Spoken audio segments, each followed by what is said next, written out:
Bom, como eu disse, a gente está, em primeiro lugar, agradecido que está na Hebraica. A Hebraica acolhe e faz espaço. Cadê o Silvio?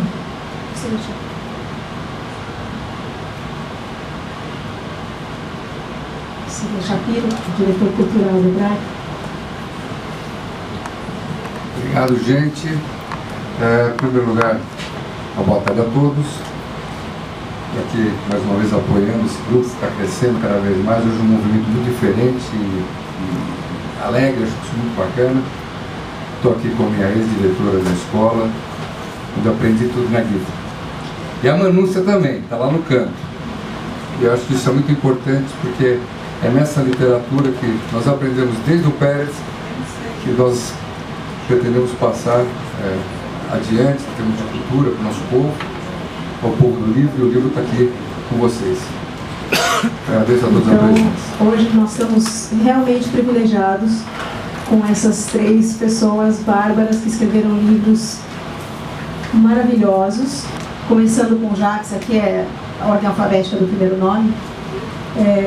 Ele é escritor, é professor universitário, é pós-doutorando visitante em Harvard e, bom, ele é autor de literatura e matemática, o Borges, Perec e o Lipo, que é um livro, e Antiterapias, que é este livro, com o qual ele ganhou, agora recentemente, o Prêmio São Paulo de Literatura, como estreante abaixo de 40 anos. Bom, o Luiz, eu descobri que todo mundo conhece o Luiz na Hebraica. Eu achei que era uma descoberta minha, olha só. Ele é um escritor, é um tradutor, também premiado, professor de literatura judaica e hebraica na USP. E ele é autor de Deserto, que está aqui, este livro lindo. Esse é o Deserto. E também tem o Desterro, ele também é autor de Desterro, que o Desterro tem um subtítulo, Memórias em Ruínas. O Desterro veio antes do Deserto, tá certo? E também escreveu vários outros livros e agora, recentemente, também recebeu o Prêmio Jabuti com a tradução de idioma alemão do Retrato da Mãe Quando Jovem. Agora, então, a Noemi, que é também escritora, é crítica literária, é professora, colunista da Folha, Valor, ela é autora da Verdadeira História do Alfabeto, que é um livro de contos, e O que os Cegos Estão Sonhando, além de outros 2. Ela foi, agora, recentemente, nada mais nada menos, finalista no Jabuti, no Portugal Telecom e no Zafari Bourbon. Então, as capas dos livros, aquele em cima é o de contos. Então, ela escreveu um livro de contos, um de poesia, um de crônica e um romance. Tá bom, né? Por que eu escolhi esse nome, Aonde Vamos? Talvez alguns se lembrem da revista que chamava Aonde Vamos. E eu fui ler essa letrinha, é justamente um relato que tem tudo a ver com a literatura judaica brasileira. Era o relato do que o pai dela passou, Pinchas Lispector, na Rússia entre 1918 e 1920, que foi quando eles vieram para o Brasil, eles fugiram do Brasil, da Ucrânia para o Brasil. E ela usa até muitos termos e expressões, ali naquele texto está muito pequeno, é claro que não é o objetivo hoje, mas que reverberam em todos esses livros, desses 3 autores e de vários outros autores. Então essa foi a razão que me veio, não é que eu me lembrava absolutamente do texto da Elisa, inclusive porque este número é de janeiro de 1948, que também tem tudo a ver com a mudança na literatura, porque janeiro de 1948 é antes da existência do Estado de Israel. Então era um jornal dos imigrantes, era uma revista dos imigrantes, semanal, com notícias de todos os tipos, desde propaganda da Copenhagen até quem era o melhor médico, o melhor ortopedista do pedaço, não era ainda assim, né? Enfim, a gente vê ali, era uma coisa também, uma atividade tremenda, e as discussões sobre o Estado de Israel e também discussões literárias. E eu acho que a gente está em literatura exatamente nesse momento, né? Onde vamos? Para falar de literatura judaica tem algumas premissas, a gente no meio não começar a se perder e discutir, mas aquilo também é literatura judaica e aquele outro é ou não é, mas tinha um elefante que usa kippah no meio da história, não, vamos lá. O que a gente define, porque sim, existe, né? Nós tiramos mais ou menos essa definição do livro da Regina Igel, que é um grupo cultural principalmente religioso, mas não só, ligado por uma história e uma liturgia comum, com uma vasta literatura, costumes e, acima de tudo, um sentido de destino comum. Aqui, o que é então literatura de tema judaico? De novo, segundo a Regina Igel, mas também alguns outros, onde o conflito principal é expressamente ligado ao judaísmo. Essa foto é de um shtetl, que era Stashov, que por acaso, não por acaso, é de onde veio meu pai. E meu pai veio para o Brasil com 5 anos, nasceu em 1919, e essa foto foi tirada entre 1921 e 1922, ou 23. Ela faz parte de uma coleção de fotos de judeus da Europa do final do século XIX, começo do século XX. Então, quando eu descobri essa foto, só tinha um rebbe, uma escola judaica naquela vila, que não devia ser muito maior do que essa sala. E, portanto, esse era provavelmente o local onde meu pai estudou pela primeira vez e ouviu pela primeira vez alguma coisa de literatura judaica. Mas, talvez vocês se perguntem mais, who cares, né? Bom, na verdade, todos nós, de alguma maneira, começamos o nosso contato com literatura judaica em casa. A gente não foi para a escola ouvir a primeira vez sobre isso, isso vem de casa. Casas que têm mais livros, menos livros, isso sempre veio de casa. Mas não só, quer dizer, crianças aí de 3 anos, né, já estavam estudando. Então, vamos começar de um dos livros, né, do Desterro, peguei esse trecho. No Brasil, reconstruíram tudo que ficara perdido, Drüben, do outro lado, quando a Alemanha e a Áustria começaram a vomitar seus judeus, e eles cruzavam os mares em todas as direções. O texto continua, né? Então, a pergunta que nos ocorreu aqui, primeiro é uma pergunta bastante geral, né? Como é que, já que os seus livros, Luiz, têm muito a ver com a diáspora e o efeito que ela teve, particularmente essa herança austríaco-alemã, essa vontade, essa admiração por esta civilização que ficou, que também não existe mais. Mas, na verdade, gostaria de saber isso e o que mais você considera que caracteriza a literatura judaica brasileira e que outros comentários você gostaria de fazer. Bom, eu acho que realmente esse tema da reconstrução é um tema central da literatura judaica como um todo, não só da literatura judaica brasileira. Se a gente pensar que, na verdade, a história judaica dos últimos 600 ou 700 anos, ou até mais, é uma história de expulsões recorrentes, de migrações forçadas, quer dizer, são muito poucos os judeus que vieram aqui para o Brasil porque estava tudo ótimo na Europa e acharam que aqui estaria melhor ainda, né? Não é essa a história. A história é que as pessoas fugiram para salvar a pele, né? E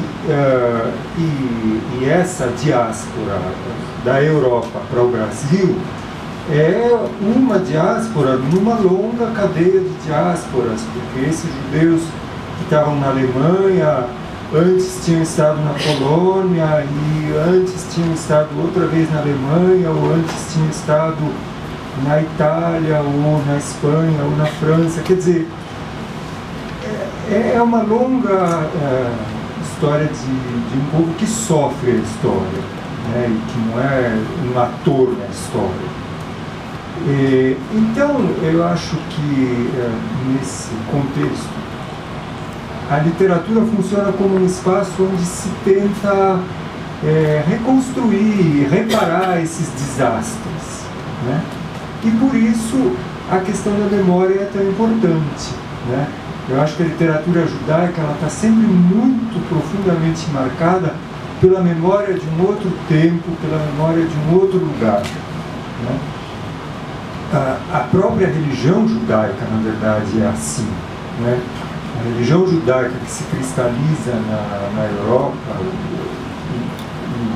a religião judaica sefardita também, sempre cultua a esperança da reconstrução de Jerusalém, né? Do retorno a Jerusalém.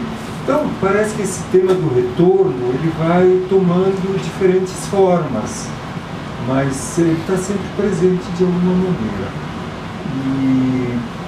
E eu acho que o foco dessa memória frequentemente também é o trauma da expulsão, o trauma da migração, né? E esse é um tema, então, ao qual eu diria, de um modo geral, os escritores judeus tendem a voltar. E eu acho que o livro da Noemi, por exemplo, trata bem diretamente dessa questão, né? Desse trauma que é o genocídio, né? Desse trauma que é passar por Auschwitz, né? Que é, por assim dizer, então, a última estação desse lugar que ficou para trás. Bom, eu queria só agradecer muito a você e por ter chamado a gente para aqui e dizer como eu sempre me espanto quanto à capacidade de reunir pessoas e criar eventos. Você tem uma disposição, sério, muito admirável. Bom, não tem como discordar do que o Luiz falou, concordo com tudo que ele disse. E eu estava pensando aqui comigo, enquanto você disse literatura judaica brasileira, eu não sei se você falou judaico-brasileira, não sei como você falou. Eu falei judaica, mas é interessante pensar na diferenciação. E eu nunca tinha pensado nesse termo mesmo. Nunca achei que existisse uma literatura judaica brasileira. E você ainda está falando de boom. Eu pensei nisso menos ainda. Né? É engraçado. Eu me sinto muito judia. Me sinto até orgulhosa de ser judia. Gosto de sempre dizer que eu sou judia, onde eu for. E gosto muito e tenho orgulho de ser brasileira também. Mas nunca tinha pensado em mim como uma escritora judia brasileira. Talvez seja a primeira vez que eu esteja ouvindo e pensando nesse termo. Então, eu não sei se eu me considero, quer dizer, eu me considero porque efetivamente eu sou uma escritora judia brasileira, mas não sei se judia brasileira. Também não sei se concordo com esse termo judaico-brasileira, ou judaica brasileira. A não ser pelo fato de os escritores serem judeus de nascença e também brasileiros, que são duas especificidades diferentes, né? Uma, como você disse, é mais ligada à religião, à cultura, à tradição, e outra à nacionalidade, né? Então, e à língua que a gente fala. Então, são duas coisas diferentes. Então, a não ser por isso, eu nunca pensei que pudesse existir essa literatura judaica brasileira. E eu não sei se eu precisaria pensar muito para te dizer se eu acho que ela existe mesmo. A não ser escritores judeus que escrevem em português. E se eu fosse parar para pensar nessa denominação, eu diria que o que os judeus e os brasileiros, porque eu acho que o Brasil vive numa diáspora. O Brasil é uma diáspora.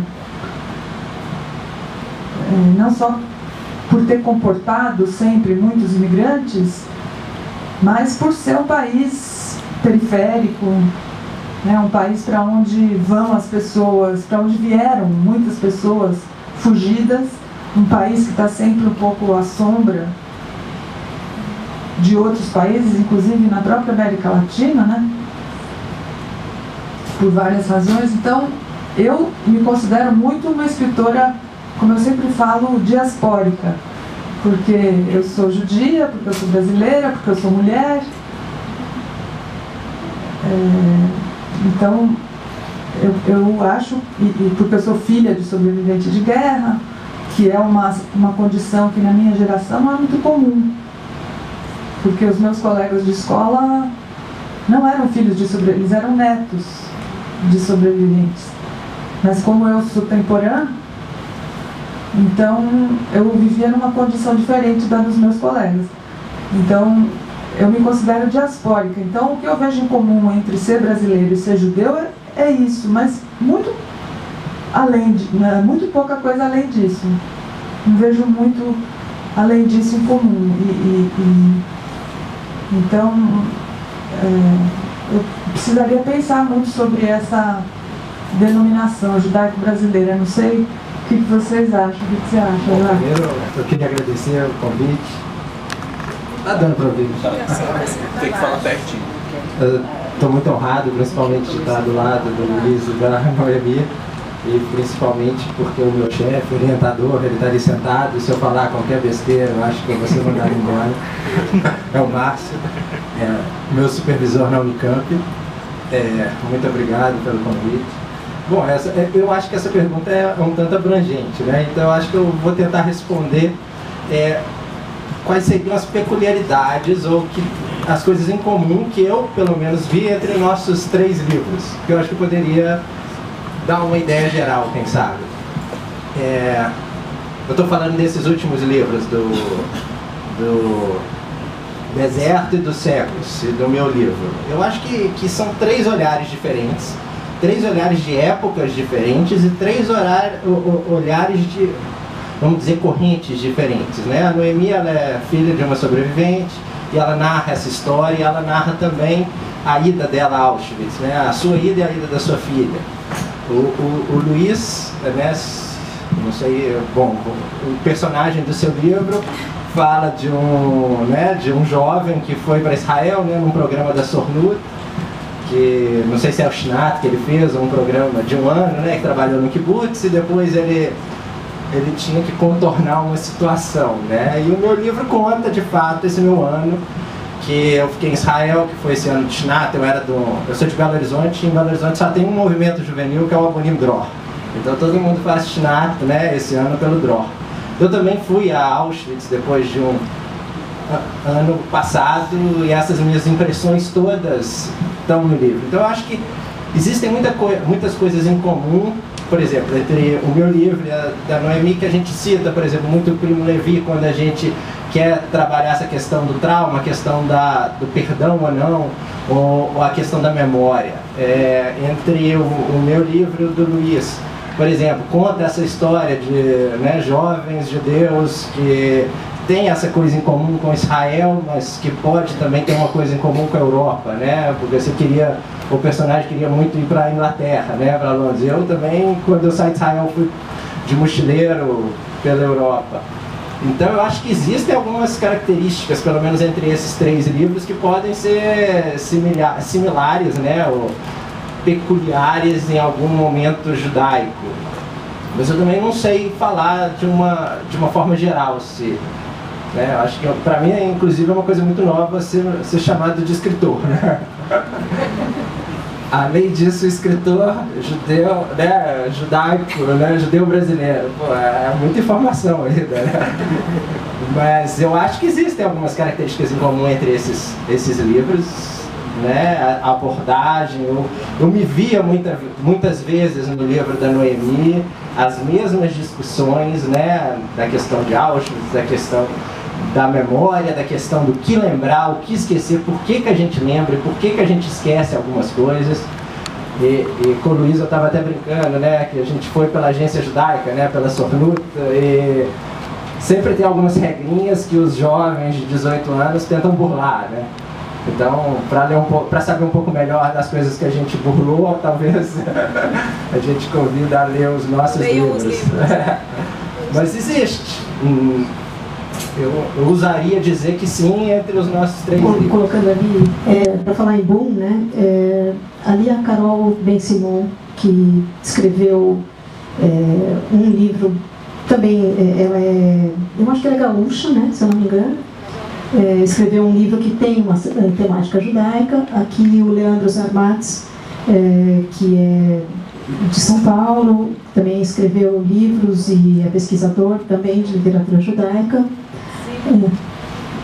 O Julian Fuchs, que também escreveu um livro o ano passado, todos na faixa aí de, sei lá, 30, 40 anos. A Tatiana Salem Levi, que escreveu primeiro um livro, A Chave de Casa, depois escreveu mais um também, sempre de temática judaica.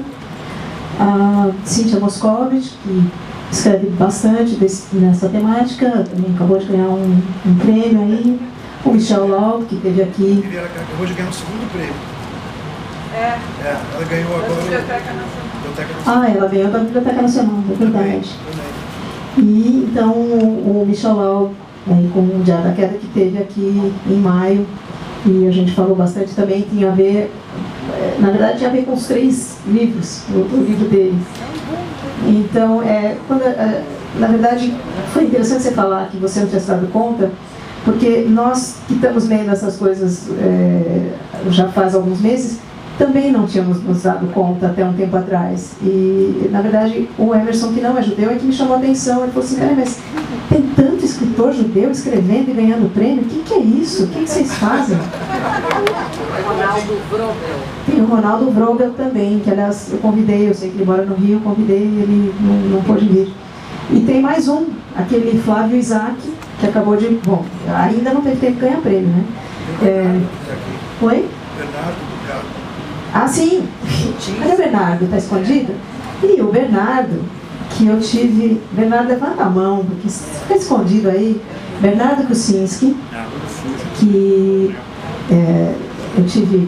eu já explorei ele essa semana no Clube de Leitura na Casa das Rosas. Ele teve um encontro maravilhoso com um grupo lá, e ele escreveu um livro que vocês devem conhecer, que se chama K maiúsculo, ponto. Também não é de temática exclusivamente judaica, na verdade trata do período da ditadura no Brasil, mas sim tem a temática judaica perpassa, e a identidade judaica do personagem está presente. E o Bernardo disse, acho que eu posso repetir, inclusive porque está filmado, está gravado, não tem como escapar. O Bernardo disse que isso foi uma coisa importante, essa tomada de identidade judaica neste livro. Então, eu também me dei conta, de repente, que sim, acho que existe um boom. Ou pode ser que existia sempre e a gente não se dava conta. Mas o fato é que existem essa meninada toda, vocês estão muito lidos, estão muito comentados, não só entre os judeus. Então, nós não estamos escrevendo só para nós mesmos, nós não estamos lendo só aqui dentro da hebraica. Essa é a importância que...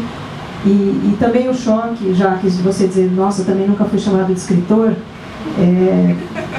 eu também tive que dar esse passo, e eu não ganhei um prêmio desse tipo.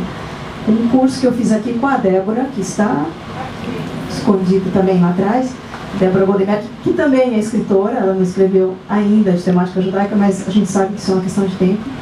E ela escreveu um livro também que foi finalista de romance, no Jabuti, que é o Valentia. E foi ela que me despertou a minha noção de que o que eu escrevia, e eu escrevia até então exclusivamente poesia, tinha muito dessa identidade judaica, porque eu fiz um curso com ela aqui o ano passado, e ela ia recomendando bibliografia para as pessoas, de acordo com aquilo que você escrevia ou se interessava. E ela falou assim, mas você conhece a Regina Igel? Não, não conheço. Você conhece os livros da Berta Hoffman? Não, não conheço. Bom, então vai para casa e estuda. E foi o que eu fiz, e não posso dizer que eu estudei, mas aí eu me dei conta que tinha muita coisa que eu escrevia que era estranho para muita gente, que estava ali, estava explicado por que era estranho. Ou se não explicado, pelo menos estava me dizendo que eu não era a única que escrevia aquelas coisas. Então, a minha pergunta aqui, bom, a essa altura talvez vocês já tenham lido, isso é um trecho dos Cegos, deste livro da Noemi, maravilhoso, onde ela fala de história, né? Para a filha, quando os relatos forem feitos sobre histórias sobreviventes, nunca será o suficiente. Faltam no máximo 20 anos para que os sobreviventes desapareçam, morram. A palavra Auschwitz será como a palavra Troia. Ela dá vários exemplos. Os habitantes do presente devem já banalizarem as coisas antes que o tempo faça? Essa é uma pergunta que às vezes fazem para a gente. Ela diz a resposta é não. A literatura frequentemente diz a resposta é não. E a literatura judaica, né? Então, eu gostaria, Noemi, começando talvez com você, eu encontrei essa frase: a personalidade singular literária judaica é expressada principalmente nas memórias, que já foi também uma coisa reverberada aqui. Então eu gostaria, se você quiser contar um pouquinho da história, de como a história da sua família teve uma direção, um peso nesse livro. Há quanto tempo? Eu conheço a história, mas é uma história linda que todo mundo vai gostar de ouvir. Bom, começando pela pergunta anterior, qual a importância de lembrar? Então, eu acho muito importante responder a essa pergunta no sentido de Auschwitz, mais especificamente, não falando qual a importância de lembrar em geral, né?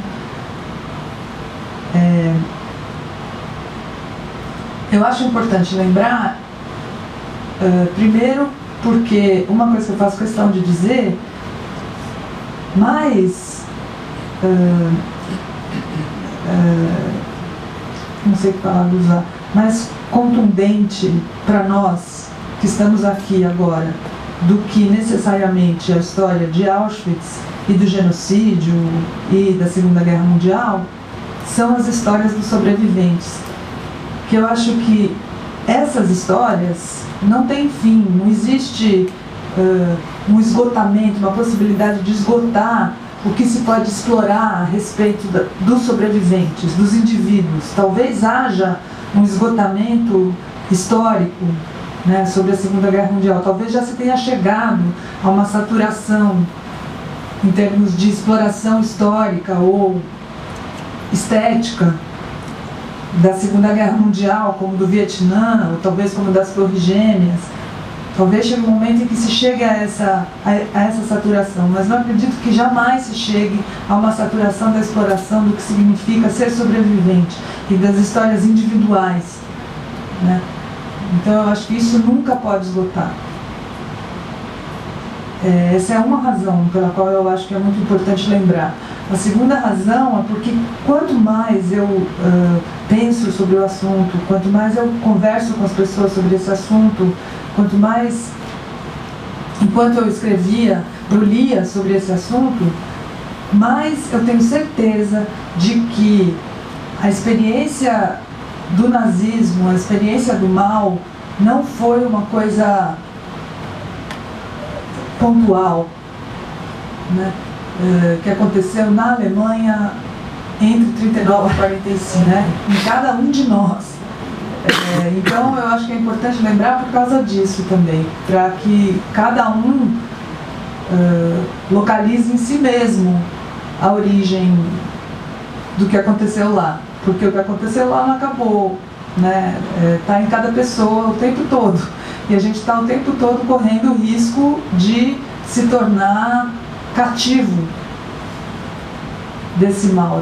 Hoje eu terminei de ler um livro do Tony Judd, um historiador inglês, chamado O Chalé da Memória, e ele escreveu esse livro já quase à beira da morte. Ele estava doente, muito doente, não conseguia nem falar mais quase, e ele fala desse risco, né, de as pessoas se tornarem cativas de ideologias, de religiões, de opções, seja quais forem, né? O Amos Oz também fala muito disso naquele livro sobre fanatismo. Então eu acho que essa fronteira entre a opção e o fanatismo, ela é muito pequena. E no momento em que a gente se aferra demais a uma opção, ela corre o risco de se tornar nossa proprietária, e aí a coisa pega, né? Aí a gente é capaz de qualquer coisa, eu, você, qualquer pessoa. Então eu acho isso muito importante, lembrar por causa disso. E pessoalmente, porque eu não consigo me livrar, eu queria me livrar dessa história, mas não consigo. Eu me incumbi do papel de lembrar o que minha mãe precisou esquecer. Essa é a história da minha família, minha mãe que passou por Auschwitz, perdeu o pai, a mãe e 2 sobrinhos. Assim que chegou em Auschwitz, passou por fome, frio, sede, tudo que vocês podem imaginar, e conseguiu chegar ao Brasil sã e salva, casada, teve família, trabalho, construiu uma história, mas para ela conseguir fazer isso, ela precisou esquecer tudo que ela tinha vivido. Felizmente ela conseguiu, ela construiu um mecanismo de defesa muito eficiente para a vida dela. Ela é uma mulher que tem 87 anos, alguns de vocês talvez aqui conheçam. Cadê? Vocês conhecem, né? Ela é uma mulher que podia tranquilamente estar aqui, ela é saudável, ela é linda, ninguém acredita que ela tem a idade que tem, ela é generosa, sorridente, engraçada, gosta de viver, e ela precisou esquecer, né? Quando ela não gosta de ir ver filmes, não quer ir para Auschwitz de jeito nenhum, não quer ler livros sobre o assunto, não quer pensar sobre isso. Mas sobrou para mim, né? Eu sou a filha mais nova, foi para mim que meus pais contaram muitas histórias quando eu era pequena, que as minhas irmãs eles não puderam contar, porque eles estavam tão ocupados em sobreviver aqui no Brasil que eles não tiveram tempo de contar nada para ela. Para mim eles tiveram, então eu fui uma espécie de receptáculo das histórias dos meus pais. Meu pai também teve uma história muito triste, não tanto quanto a da minha mãe, e eu me incumbi assim, individualmente o papel de lembrar. Para mim lembrar é importante pessoalmente, eu preciso lembrar para poder continuar viva e para poder, como o Luiz falou, cobrir um buraco que eu tenho. Mas eu percebo que quanto mais eu cavo, mais ele cresce. Não tem aquela charada? O que é que quanto mais você cava, quanto mais você... Como é que é? O que é? Quanto mais você tira, mais aumenta. Quanto mais você tira, mais aumenta. É o buraco, né? Então, parece para mim, quanto mais eu tento estampar, mais ele cresce, assim, para outros lados. Ele vai se ramificando nesse buraco, o tal do rizoma. E acho que eu não contei a minha história, mas eu também quero passar a palavra para os outros. Depois, se vocês quiserem saber, pô. Na verdade, eu penso que, como a Noemi cita até no livro dela, né, uma frase do Jacques Legoff, que o povo judeu não é o povo da história, o povo judeu é o povo da memória. E acho que há uma diferença muito grande entre a história e a memória. A história, principalmente a história que se faz no século XIX e no século XX, ela tem a pretensão da objetividade, né? De fazer um relato verdadeiro das coisas tais quais elas foram, né? Enquanto que a memória é uma outra coisa, né? A memória é você ver como essa história vai interferindo e vai moldando os indivíduos, né? A memória é uma coisa particular, a memória é um registro das marcas que essa história vai deixando nas pessoas, em seres humanos, né? Que têm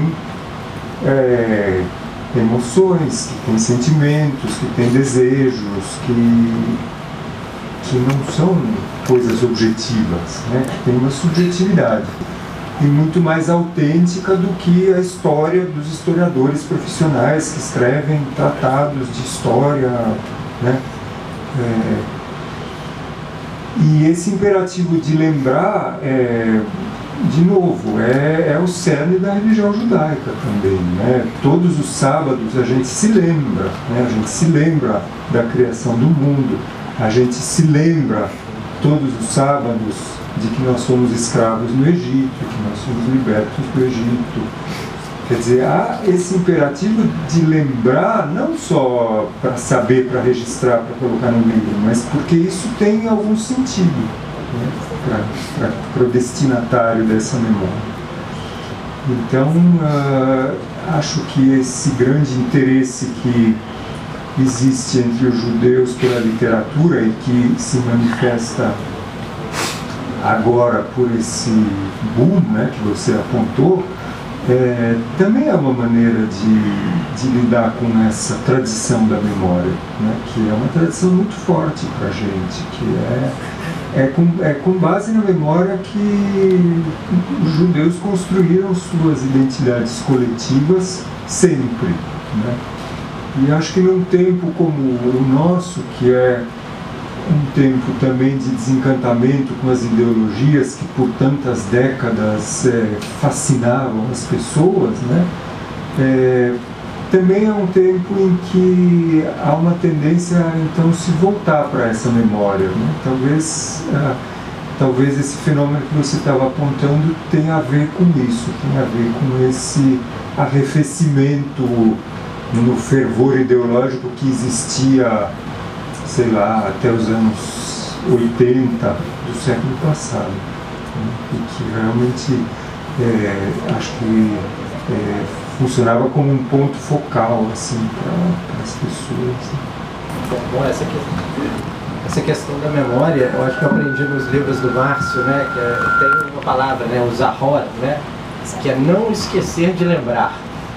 Né, a gente tem essa capacidade da memória, né, de contar as nossas memórias, de narrar as memórias.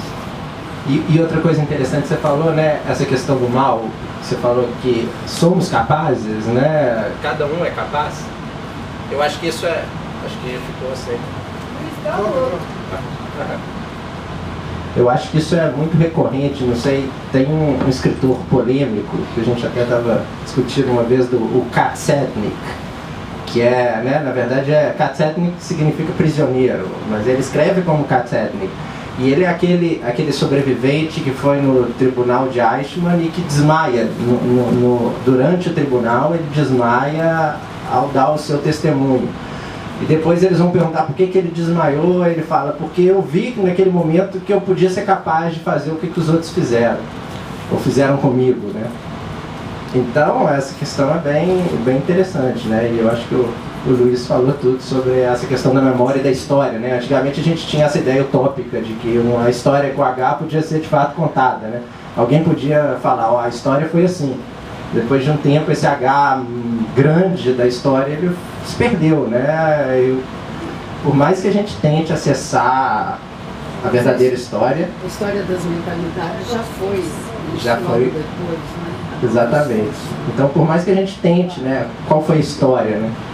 A gente não sabe qual foi a história, né? Apesar da gente achar uma tendência. E eu acho que a literatura de testemunho, né? Que é o trabalho que o Márcio trabalha bastante, eu acho que é essa questão mesmo, né? Como que é? O que você é capaz de falar, né? Das suas memórias? O que sua mãe foi capaz de escrever e o que você foi capaz de descobrir? E a questão da própria memória traumática, porque a memória traumática ela te permite acessar algumas coisas que você quer esquecer, ou que você não quer esquecer, ou que você é capaz de inventar algumas coisas que não aconteceram, ou que aconteceram de alguma forma diferente. Então por isso que chama, né? Por isso que é essa questão da literatura de testemunho, de alguma forma.